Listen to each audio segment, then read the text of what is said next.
Mental health కాదు, ఇంకా health ఉంటాయి అన్నమాట. Physical health, psychological health first, తర్వాత బ్రెయిన్ హెల్త్. బ్రెయిన్ వేరు, మన బాడీ వేరు. ఓకే, తర్వాత బ్రెయిన్ హెల్త్, తర్వాత గట్ హెల్త్, తర్వాత సెక్సువల్ హెల్త్. ఈరోజు మనం బ్రెయిన్ హెల్త్ గురించి డిస్కస్ చేద్దాం. ఓకే, ఇక్కడ నేను 3 కేటగిరీస్ చెప్తాను. ఫస్ట్ రిలేషన్షిప్, ఫ్యామిలీ ఎట్లా ఉండాలి. తర్వాత మొబైల్ యూసేజ్, మన అటెన్షన్ అనేది ఎంత తగ్గింది. 2011-10 నుంచి ఇప్పటికి ఎంత, ఐ థింక్ 25 సెకండ్స్ ఉండేది అటెన్షన్ అనేది, ఇప్పుడు 9 సెకండ్స్కి తగ్గింది. అంటే మనం మాట్లాడుతూనే ఉండే, నేను చెప్తుంది మీరు వింటూనే ఉండేది, బట్ బ్యాక్గ్రౌండ్లో థాట్స్ రన్ అవుతుంటాయి. అటు చూస్తాం ఎటు చూస్తాం, అట్లా డిఫికల్టీ అనేది కనిపిస్తూనే ఉంటుంది. ఓకే, మన బ్రెయిన్లో డిఫికల్టీ రావడానికి మెయిన్ కారణం మొబైల్ ఫోన్. మొబైల్ ఫోన్ని ప్రాపర్గా యూజ్ చేస్తే మీరు సైంటిస్ట్లు అవ్వచ్చు, మా లెక్కన డాక్టర్ అవ్వచ్చు, తర్వాత ఇంజనీర్లు అవ్వచ్చు, అడ్వకేట్లు అవ్వచ్చు. అదే ప్రాపర్గా యూజ్ చేయకపోతే ఒక తీవ్రవాది చేతిలో ఉన్న గన్ కంటే ప్రమాదం అది. ఓకే, ఇక్కడ మీరు అంత కాన్సన్ట్రేషన్ పెట్టి ఎందుకు వినలేకపోతున్నారు అర్థమవుతుందా? అటెన్షన్ అనేది తగ్గిపోయింది. అంటే ఇప్పుడు ఇంతకుముందు గాంజా అని, తర్వాత డ్రగ్స్ అని, తర్వాత ఇంకా రకరకాల క్రైమ్స్ అనేవి జరిగాయి. ఇప్పుడు మెయిన్ క్రైమ్ వచ్చేసి సోషల్ మీడియా, అటెన్షన్ ఎకానమీ. మీ అటెన్షన్ ఉండేది కదా, మీ టైంని వాళ్ళు తీసుకుంటున్నారు అన్నమాట. మీరు ఎంతసేపు సోషల్ మీడియాలో ఉన్నప్పుడు వాళ్ళకి ఇన్కమ్ అనేది జనరేట్ అయింది. ఓకే, ఇక్కడ మనం చేయాల్సిన పని ఏంటంటే మన అటెన్షన్ మనం మళ్ళీ తిరిగి తెచ్చుకోవడం. ఇప్పుడు ఆస్తి అంటే 100 కోట్లు ప్రాపర్టీ ఉండడము, బంగ్లాను, విల్లాను, మర్సిడీస్ బెంచ్ ఉండడం కాదు. ఒక గంట సేపు కదలకుండా ఒక పనిని డీప్ ఫోకస్ పెట్టి వర్క్ చేయడం అటెన్షన్, నేను ఆస్తి అంటాను అనమాట. ఈ టైంలో 9 సెకండ్స్ కంటే అటు తిరుగుతాం ఎటు తిరుగుతాం, వ్యాండరింగ్ ఉండేది, థాట్స్ ఏదేదో వస్తుంటాయి, సూసైడల్ థాట్స్ వస్తాయి, నెగిటివ్ థాట్స్ వస్తాయి. ఓకే, అదొకటి. తర్వాత ఇంకో ఆస్తి ఏంటంటే ప్రశాంతత. మనసు ప్రశాంతంగా నిద్రపోయి ఎన్ని రోజులు అవుతుంది?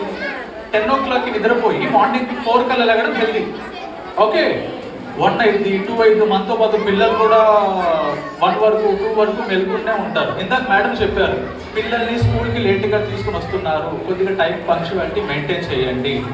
ఓకే అని చెప్పారు కదా. అక్కడ మీరు లేట్గా వస్తుందన్నది మీ ప్రాబ్లం కాదు, అది బ్రెయిన్ని కండిషనింగ్ చేసేస్తాం అన్నమాట మనం. ఇప్పుడు ఫర్ ఎగ్జాంపుల్, నేను నా ఫ్రెండ్ ఉన్నాడు, నా ఫ్రెండ్కి నేను ప్రామిస్ చేశాను. ఏమని ప్రామిస్ చేశాను? నేను రేపు కలుస్తాను ఫలానా టైం కానీ 9 o'clock 10 o'clock అని చెప్పాను. చెప్పిన తర్వాత నేను ప్రామిస్ని బ్రేక్ చేశాను. అలాగా నేను అట్లా 3 to 4 times బ్రేక్ చేసిన తర్వాత తను నన్ను నమ్ముతాడా? నమ్మడు.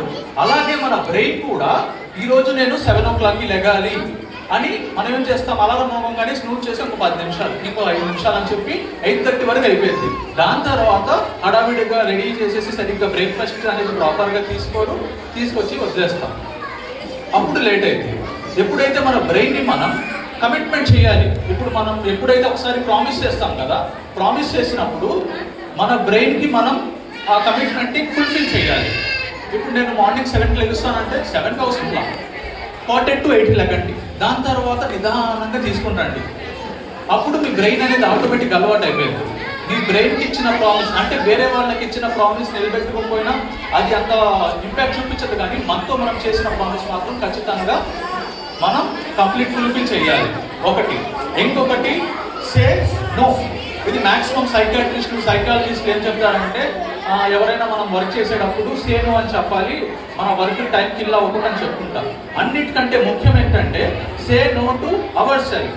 మొబైల్ యూజ్ చేస్తున్నాం, ఎంతసేపు యూజ్ చేస్తున్నాం, ఆపాలి. తింటున్నాం, ఇప్పుడు జంక్ ఫుడ్ ఏదైనా ఉంది, కంటి ముందు కనిపించడం దాన్ని ఇంపల్సివ్గా తినేస్తాం. అంటే ఆకలి వేయకున్నా సరే తింటున్నాం, అంటే అర్థం ఏంటి? క్రేవింగ్స్. మన బ్రెయిన్ ఇచ్చే ఇంపల్సివ్ యాక్టివిటీ అన్నమాట.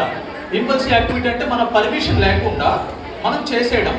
అది ఫుడ్ తినడం కావచ్చు, లేకపోతే ఎవరితోనైనా చాట్ చేయడం కావచ్చు, స్టేటస్లు, రీల్స్, ఏదైనా సరే మన కంట్రోల్ లేకుండా. ఈవెన్ యాక్చువల్గా అడిక్షన్స్లో 2 types ఉంటాయి. ఒకటి బిహేవియరల్ అడిక్షన్, ఇంకొకటి సబ్స్టెన్స్ అడిక్షన్. సబ్స్టెన్స్ అడిక్షన్లో గాంజా, మత్తు పదార్థాలు మొత్తం వస్తాయన్నమాట. బిహేవియరల్ అడిక్షన్లో మొబైల్ ఫోన్, అన్నిటికంటే ఇంపార్టెంట్ మీషో. ఎవరెవరు చేస్తారు? డిమార్ట్కి వెళ్ళి 10,000 తీసుకెళ్ళి 12,000 సరుకులు ఎవరు కొంటారు? అది మొత్తం ఇంపల్సివ్ బిహేవియర్ వల్ల జరిగేది అనమాట. మీషోని ఎందుకు చెప్తున్నానంటే అక్కడ మన బ్రెయిన్ అనేది ఇంపల్సెస్గా కొనడానికి చేసింది. తర్వాత మీరు 10,000 తీసుకెళ్ళి చేతితో ఖర్చు పెట్టండి, మనసు ఒప్పదు. అదే ఫోన్పేతో కొట్టండి, 10 లక్షలైనా సరే కొట్టేస్తాం. అక్కడికి ఇక్కడికి ఎందుకు తేడా అంటే మన ఇంపల్సెస్ బిహేవియర్ అనేది మొబైల్లో ఉంది, ప్రాక్టికల్గా చేసేటప్పుడు లేదు. తర్వాత ఎక్కువ ముఖ్యమైన విషయం ఏంటంటే పిల్లలతో చాలా జాగ్రత్తగా వ్యవహరించాలి. మనం పిల్లలతో చాలా జాగ్రత్తగా మాట్లాడటం కానీ ప్రతిదీ కూడా. పిల్లలు మనకు స్టేజెస్ ఉంటాయి, బర్త్ అండ్ డెవలప్మెంట్ హిస్టరీ అని ఒకటి ఉంటుంది సైకాట్రీలో. పుట్టినప్పటి నుంచి 13 సంవత్సరాల వరకు చాలా జాగ్రత్తగా చూసుకోవాలి. అంటే వాళ్ళకి ఎంత చెప్పినా సరే అర్థం కాదు, అలానే కొట్టకూడదు, తిట్టకూడదు, క్రిటిసైజ్ చేయకూడదు. రకరకాల యాక్టివిటీస్ చేయించాలి. యాక్టివిటీస్ చేయించి దాని లోపల ఉన్న సారాంశం ద్వారా, అంటే స్టోరీస్ లెక్కన కావచ్చు, లేకపోతే ఏమైనా ప్రాక్టికల్ యాక్టివిటీస్ లెక్కన కావచ్చు నేర్పించాలి. ఇంకో విషయం, చాలా మంది ఏంటంటే జస్ట్ క్లాస్ రూమ్లో లెర్నింగ్ అయిపోయిన తర్వాత ట్యూషన్ పెట్టిస్తారు. ఇంకా మా బాబు చదవట్లేదు, మా పిల్లోడు చదవట్లేదు, అకాడమిక్ మార్క్స్ తక్కువ వస్తున్నాయి అంటాం. ఇక్కడ మీరు అబ్జర్వ్ చేయాల్సింది ఏంటంటే అందరూ ఒకటి కాదు. ఓకే, కొంతమందికి చదివితే అర్థమైంది, కొంతమందికి వింటే అర్థమైంది, కొంతమందికి చూస్తే అర్థమైంది, కొంతమందికి ప్రాక్టికల్గా చేస్తే అర్థమైంది. Auditory learning, kinesthetic learning, visual learning. ఇప్పుడు నేను కెనెస్థెటిక్ లెర్నింగ్ ద్వారానే నాకు వచ్చింది. మీరు ఎంత క్లాస్ ఎక్స్ప్లెయిన్ చేసినా సరే నాకు అర్థం కాదు. అట్లా అని నేను విన్న అర్థం కాదు, చూసిన అర్థం కాదు. నాకు 10th క్లాస్ వరకు చాలా డిఫికల్టీగా ఉంది. తర్వాత బయాలజీకి వెళ్ళిన తర్వాత, బైపీసీకి వెళ్ళిన తర్వాత ఇంటర్మీడియట్లో అక్కడ నా లెక్చరర్ ఏం చెప్పారంటే ఇట్లా టైప్స్ ఉంటాయి లెర్నింగ్స్లో, నువ్వు దాన్ని పట్టుకో, నువ్వు ఫుల్ 100% చూపించగలవు అని చెప్పారు. అప్పటి నుంచి నేను ఇంటర్మీడియట్ ఫస్ట్ ఇయర్ ఫెయిల్. ఇక నేను డాక్టర్ అవ్వాలా, ఫెయిల్యూర్ అనేది వస్తూనే ఉంటాయి. బట్ మన లెర్నింగ్ అనేది ఎంతవరకు మన యొక్క కాన్ఫిడెంట్ ద్వారా చేయించాలి. ఏదైనా సరే వాళ్ళు మిస్టేక్ చేశారో చేయనివ్వండి, ఒకసారి చేస్తారు, 10 సార్లు చేస్తారు. మిస్టేక్స్ నుంచి డైలీ 1 మిస్టేక్, ప్రతిరోజు 1 మిస్టేక్ చేసినప్పుడు వాళ్ళ దాన్ని మళ్ళీ కరెక్ట్ చేయించండి. అదే మిస్టేక్ని రిపీట్ అవ్వకుండా చూడండి, అప్పుడు వాళ్ళు నేర్చుకుంటున్నట్టు. ఓకే, తర్వాత ముఖ్యమైన విషయం ఏంటంటే డౌట్స్ అడగడం నేర్పించండి. డౌట్స్ ఎవరైతే అడుగుతారో వాళ్ళు ఖచ్చితంగా సక్సెస్ఫుల్ పర్సన్ అవుతారు. ఒక నాలెడ్జ్ గెయిన్ చేయాలంటే ఫస్ట్ మనకు కావాల్సింది డౌట్స్ అడగడం. ఓకే, మన బ్రెయిన్ హెల్త్ గురించి చెప్పాం కదా, ఇప్పుడు సార్ బ్రెయిన్ హెల్త్ గురించి చెప్పారు కదా అని ఫస్ట్ వెళ్ళేసి చెక్ చేసేదే యూట్యూబ్ని. ఓకే, యూట్యూబ్ని చెక్ చేసిన తర్వాత 10 మంది డాక్టర్లు 10 విధాలుగా చెప్తారు, దాని తర్వాత దాన్ని బ్లైండ్గా ఫాలో అయిపోతాం. మన బ్రెయిన్కి కావాల్సింది ఫస్ట్ పాయింట్ వచ్చేసి ప్రాపర్ వాటర్, పుష్కలంగా మంచినీళ్ళు ఇవ్వండి. కోకోనట్ వాటరో, జ్యూసో, డ్రింకో, లేకపోతే ప్రోటీనో కాదు, కేవలం మంచినీళ్ళు ఎక్కువ తాగించండి, పిల్లలైనా పెద్దోళ్ళైనా. తర్వాత వచ్చేసి బ్రీత్, ప్రాపర్గా బ్రీత్ అనేది తీసుకోవాలి. బ్రెయిన్కి ఆక్సిజన్ ప్రాపర్ లెవెల్లో అందాలి. మీరు 2 కండిషన్స్లోనే బ్రీత్ అనేది బ్రెయిన్కి ఎక్కింది, అది ఆక్సిజన్ అనేది ఎక్కింది. ఒకటి, ప్రాపర్గా నిద్రపోయినప్పుడు. నిద్రపోవాలంటే ఏం చేయాలి? మొబైల్ స్విచ్ ఆఫ్ చేయాలి. ఎప్పుడు స్విచ్ ఆఫ్ చేయాలి? నిద్రపోయే 2 గంటల ముందు ప్రతి ఎలక్ట్రానిక్ డివైస్ని ఆఫ్ చేయాలి. దాని తర్వాత మార్నింగ్ లేచిన తర్వాత 2 గంటల వరకు మొబైల్ అనేది ఆన్ చేయకూడదు. ఓకే, అట్లాగా మీరు ఏం చేయాలంటే మొబైల్ యూసేజ్ని చాలా తగ్గించాలి. నెక్స్ట్, వాటర్ ఎక్కువ తీసుకోవాలి, బ్రెయిన్కి ఆక్సిజన్ ఎక్కువ అందాలి. దాని తర్వాత కన్జ్యూమ్. ఇప్పుడు నా చిన్నప్పుడు కంటెంట్ ఎట్లా వచ్చేదంటే కార్టూన్ ఆర్టిస్టులు రాసేవాళ్ళు, ఎక్స్పర్ట్స్ రాసేవాళ్ళు, దాంట్లో ఏమి అసభ్యంగా ఏమి ఉండేది కాదు. ఇప్పుడు వస్తున్న కంటెంట్ ఏంటంటే మొత్తం యూట్యూబ్ పిల్లల చేతిలో పెట్టేస్తున్నాను. పెట్టేసిన తర్వాత వాడు ఏం చేస్తున్నాడు, ఎలా చూస్తున్నాడు, ఎటువంటి వెబ్సైట్లలో వెళ్తున్నాడు మనమేం పట్టించుకోం. జస్ట్ మొబైల్ ఇచ్చేస్తాం, జస్ట్ సైలెంట్ ఉండిపోతాం. మీరు చూసే కంటెంటే మీ పిల్లల భవిష్యత్తు. మీరు చూపే కంటెంటే మీ పిల్లల యొక్క భవిష్యత్తు అన్నమాట. ఓకే, ఇక్కడ ఫస్ట్ పేరెంటింగ్ అనేది చాలా కీలక పాత్ర. మీరు ప్యాంపరింగ్ అనేది చెయ్యాలి, లిమిట్ బట్టి, దానికి క్రాస్ చేయకూడదు. దాని తర్వాత ఇప్పుడు మా హాస్పిటల్కి వచ్చే కేసెస్ చైల్డ్ సైకాట్రీ చూస్తాం, అడాల్సెన్స్ చూస్తాం, అడల్ట్ చూస్తాం. చైల్డ్ కేసెస్లో 170% ప్రాబ్లం ఏమి ఉండదు. మా పిల్లోడు గొడవ చేస్తున్నాడని వస్తారు, మా పిల్లోడికి మ్యాథ్స్ రావట్లేదని వస్తారు. మ్యాథ్స్ రావడము లేకపోతే గొడవ చేయడము సమస్య కాదు. ఓకే, పిల్లోడు సైలెంట్గా ఉంటేనే, ఏం గొడవ చేయకుండా ఉంటేనే ప్రాబ్లం అన్నమాట. గొడవ చేస్తే నో ప్రాబ్లం, హ్యాపీ. ఓకే, తర్వాత మ్యాథ్స్ రావట్లేదంటే నాకు మ్యాథ్స్ రాదు, నేను 10th క్లాస్ తర్వాత అసలు మ్యాథ్స్ సబ్జెక్ట్ ముట్టుకోవాలి. అట్లా ఎవరి మైండ్ బట్టి అట్లా మనం పర్ఫార్మెన్స్ చేయాలన్నమాట. నెక్స్ట్ ఇంకో విషయం వచ్చేసి మొబైల్ని ఎలా యూజ్ చేయాలి. నైట్ అయిన తర్వాత మీ ప్రతి మొబైల్లో గ్రే స్కేల్ మోడ్ అని ఉంటుంది, అది ఆన్ చేసి ఇవ్వండి. ఎంతసేపు 8 లోపల ఇవ్వండి. తినేటప్పుడు కానీ లేకపోతే మీతో టైం స్పెండ్ చేయటప్పుడు కానీ అది చాలా ప్రీషియస్ టైం అన్నమాట. ఆ టైంలో ఎటువంటి పొజిషన్లో కూడా మీరు మొబైల్ ఇవ్వద్దు. ఒక అరగంట, అది కూడా ఏమైనా రేల్స్ కానీ లేకపోతే ఏమైనా సైంటిఫిక్ యాక్టివిటీస్ కానీ చూడడానికి మాత్రమే మొబైల్ అనేది ఇవ్వండి. అంతే తప్ప మీరు మూవీస్ చూస్తున్నారు, జబర్దస్త్ అది ఫస్ట్ థింగ్ ఏంటంటే ఆ జబర్దస్త్ దాంట్లో డబల్ మీనింగ్ డైలాగ్స్ ఏం జరిగిందంటే రేపు మనం మాట్లాడుకుంటున్నప్పుడు కూడా వాళ్ళు తిరిగి అదే చెప్తారు అన్నమాట. మనమేమంటాం కావాలని అంటున్నాడు అనుకుంటాం, కావాలని అనరు. మనం ఏం చేస్తామో మనం కాపీ పేస్టే వాళ్ళు.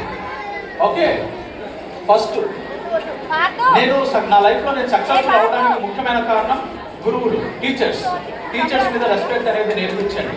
తర్వాత పేరెంటింగ్ స్టైల్లో భయం ఉండాలి, ప్రేమ ఉండాలి, రెండింటిని బ్యాలెన్స్ చేసినప్పుడే ప్రాపర్ పేరెంటింగ్. ఓకే, తర్వాత ఫుడ్ వచ్చేసి న్యూట్రిషన్. సార్ మేము మైండ్ షార్ప్ అవ్వాలంటే ఏం తినాలి? మైండ్ షార్ప్ అవ్వాలంటే ఏం తినాలి? ఎవరికి తెలుసా? మైండ్ షార్ప్ అవ్వాలంటే ఏం తినాలి? ఎవరికి తెలిసి చెప్పండి. బాదం, ఇంకా వాల్నట్స్, ఇంకా ఎదురు దెబ్బలు తిన్నప్పుడు మైండ్ షార్ప్ అయింది. వాల్నట్స్ బాదమో కాదు. ఓకే, అది న్యూట్రిషన్ వాల్యూ ఇచ్చింది తప్ప మైండ్ని షార్ప్ చేయదు. ఓకే, తర్వాత పిల్లల చేత న్యూరోబిక్స్ అని యాక్టివిటీస్ ఉంటాయి, అవి చేపించండి. యోగా చేపించండి, కుంఫు చేపించండి, టైకాండో చేపించండి, భరతనాట్యం డ్యాన్స్ చేపించండి. బ్రెయిన్ అండ్ బాడీ కోఆర్డినేట్ అయ్యే యాక్టివిటీస్ చేపించండి. వాళ్ళు రైట్ హ్యాండ్తో రాస్తుంటే లెఫ్ట్ హ్యాండ్తో నేర్పించండి రాయడం. దాన్ని న్యూరోబిక్స్ ఎక్సర్సైజెస్ అంటాం. అంటే బ్రెయిన్ అండ్ బాడీ కోఆర్డినేట్ అవ్వడం. ఇంకో ముఖ్యమైన చాలా ప్రమాదకరమైన విషయం ఏంటంటే సొసైటీకి సెల్ఫ్ డయాగ్నోసిస్. ఇప్పుడు మేము డాక్టర్స్ అవ్వాలంటే 5.5 ఏళ్ళు ఎంబీబీఎస్ చదవాలి, దాని తర్వాత 3 ఏళ్ళు సైకాట్రీ చదవాలి, దాని తర్వాత 5-6 ఏళ్ళు ఒక మంచి సైకాట్రీ దగ్గర వర్క్ చేసినప్పుడు మాత్రమే మేము డాక్టర్స్ అవుతాం. కొంతమంది ఏం చేస్తారంటే చాటింగ్లు అవుతారు, లేకపోతే సిమ్టమ్స్ని కొట్టంగానే ఏదో ప్రాబ్లం వచ్చేసి డాక్టర్ వచ్చేసి సార్ ఈ ప్రాబ్లమ్కి మెడిసిన్ రాస్తున్నారు, ఈ మెడిసిన్ ఎందుకు రాస్తున్నారు, ఇంకో కాంబినేషన్ రాయొచ్చు కదా అని ఒక లెక్కన. ఒకవేళ మెడిసిన్ రాసిన తర్వాత వెళ్ళి దాన్ని ఏం చేస్తారంటే గూగుల్ చేసి దీంట్లో సైడ్ ఎఫెక్ట్ కనిపిస్తుంది అంటారు.